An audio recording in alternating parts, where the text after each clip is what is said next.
দেশে এত তাণ্ডবের গল্প, এত মামলা, এত গ্রেফতার, যুবলীগ ছাত্রলীগের কোন সন্ত্রাসীটা গ্রেফতার হয়েছে জানতে চাই। আমরা ওদেরকে গ্রেফতার করার আমরা দাবি জানাই। ভিডিও ফুটেজ, সিসিটিভি, সাংবাদিকদের ক্যামেরা, জনগণের সোশ্যাল মিডিয়াতে ভাইরাল যেই সকল ছবিগুলো বাইতুল মুকাররম থেকে নিয়ে ব্রাহ্মণবাড়িয়ার হাটহাজারীতে প্রকাশ পেয়েছে, যারা বিনা উস্কানিতে আমার তাওহীদি জনতার উপর হামলা করেছিলেন, তারা কেন আজকে আইনের হাত থেকে, প্রশাসনের কাছ থেকে এখন নিরাপদে থেকে মাস্তানি করে বেড়াচ্ছে? কার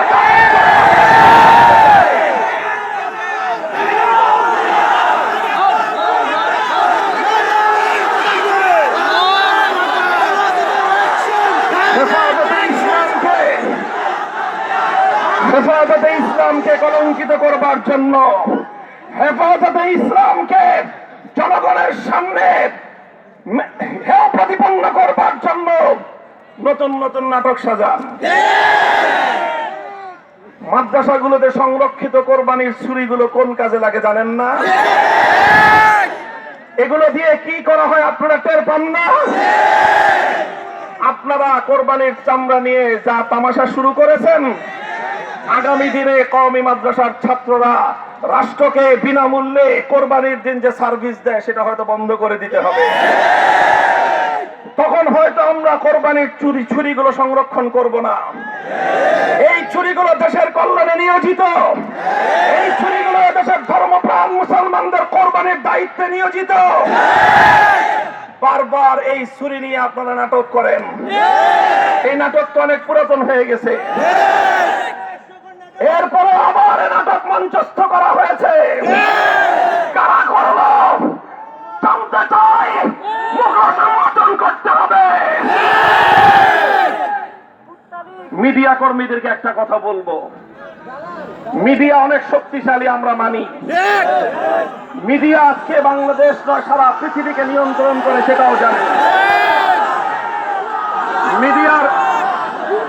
মিডিয়ার কর্মীদেরকে বলবো, মিডিয়াগুলোকে লক্ষ্য করে বলবো, আপনারা যতই প্রভাবশালী হন, যতই শক্তিমান হন, পরিবেশ পরিস্থিতিকে যতই নিয়ন্ত্রণ করেন, মনে রাখবেন আল্লাহর চেয়ে শক্তি আপনাদের বেশি নয়। ইসলামের বিপক্ষে আপনারা আপনাদের অবস্থান গ্রহণ করছেন।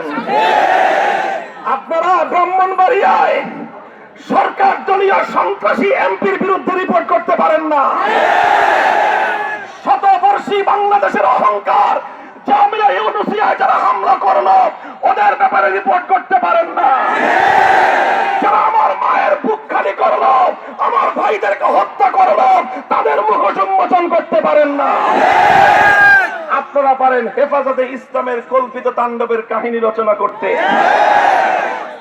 আপনাদেরকে অনুরোধ করি 2013 সাল থেকে তো চেষ্টা করছেন হেফাজতে ইসলামকে মাইনাস করবার, হেফাজতে ইসলাম সম্পর্কে জাতির কাছে নেগেটিভ তথ্য উপস্থাপন করবার।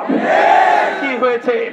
আপনারা যত চেষ্টা করছেন, ওয়ামাকারু ওয়ামাকার আল্লাহ, আপনাদের সকল অপচেষ্টার জবাব দিচ্ছেন আবার আল্লাহ। আপনাদের কাছে টেলিভিশনের পর্দা আছে, আমাদের কাছে 3.5 লক্ষ মসজিদের মিম্বার আছে। আপনাদের কাছে যদি জাতীয় পত্র পত্রিকা থেকে থাকে, আমাদের কাছে সামাজিক যোগাযোগ মাধ্যম রয়েছে। জনগণকে আগের দিনের মতো এত বোকা ভাববেন না। বলবো বস্তুনিষ্ঠ সংবাদ পরিবেশন করেন। ব্রাহ্মণবাড়িয়ার মিডিয়ার কর্মীরা কেউ ভুল ক্রমে হয়তো আবেগের বশবর্তী হয়ে কোন গ্রামের কেউ, পল্লীগায়ের কেউ না চিনে না বুঝে হয়তো প্রেস ক্লাবে অথবা 2-1 সাংবাদিকের উপর কোন ধরনের তারা ভুল আচরণ করে থাকতে পারে। কেন্দ্রীয় ভাবে আমরা সেজন্য দুঃখ প্রকাশ করেছি। আমাদের কথা আপনাদের ভালো লাগলো না, আপনারা হেফাজতকে বয়কট করার সিদ্ধান্ত নিলেন। মনে রাখবেন, যদি ইসলামকে বয়কট করেন, হেফাজতে ইসলামকে বয়কট করেন, এই জনগণ মিডিয়াকে বয়কট করবে। আমরা চাই মিডিয়া অতীতেও যেমনি ভাবে দেশ জাতি গঠনে গুরুত্বপূর্ণ ভূমিকা পালন করেছেন, সরকারের সমালোচনা করুন। সরকার দায়িত্বশীল